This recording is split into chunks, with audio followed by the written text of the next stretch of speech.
তো আজকে আমি সকাল সকাল যেহেতু চান করে নিয়েছিলাম, আর এদিকে বাবুকে চান করিয়ে ঘুম পাড়িয়ে দিয়েছি আমি, তাই এদিকে চলে এসেছিলাম মুখে একটু ক্রিম লাগাতে, যেহেতু মুখটা অনেক টান টান ধরছিল।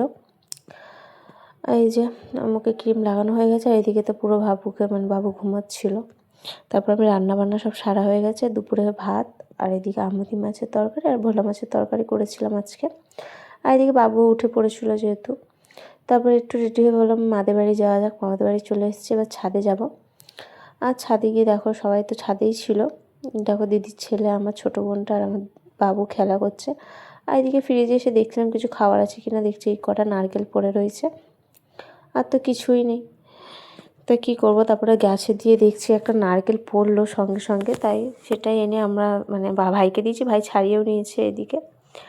আর এই যে এটাকে ফাটাচ্ছে, যেহেতু আমি বললাম আজকে করতে আমি খাবো, তো এটাকে ফাটিয়ে ওটা জল বের করে, আর এদিকে এই যে দিয়েছে আমাকে খেতে, এই যে খুবই মিষ্টি ছিল এটা। এদিকে আমি এটা দিদিকে দিয়ে দিচ্ছিলাম, দিদি চাইছিল বলে তাই। তারপর আমি একটু নিয়ে নিচ্ছিলাম, খুবই মিষ্টি খেতে। আর বলে না, নিজেদের কাছ থেকে পড়ে যদি কোনো জিনিস খায় ভীষণ মিষ্টি লাগে, তো সেরকমই একটা লাগছিল আর কি।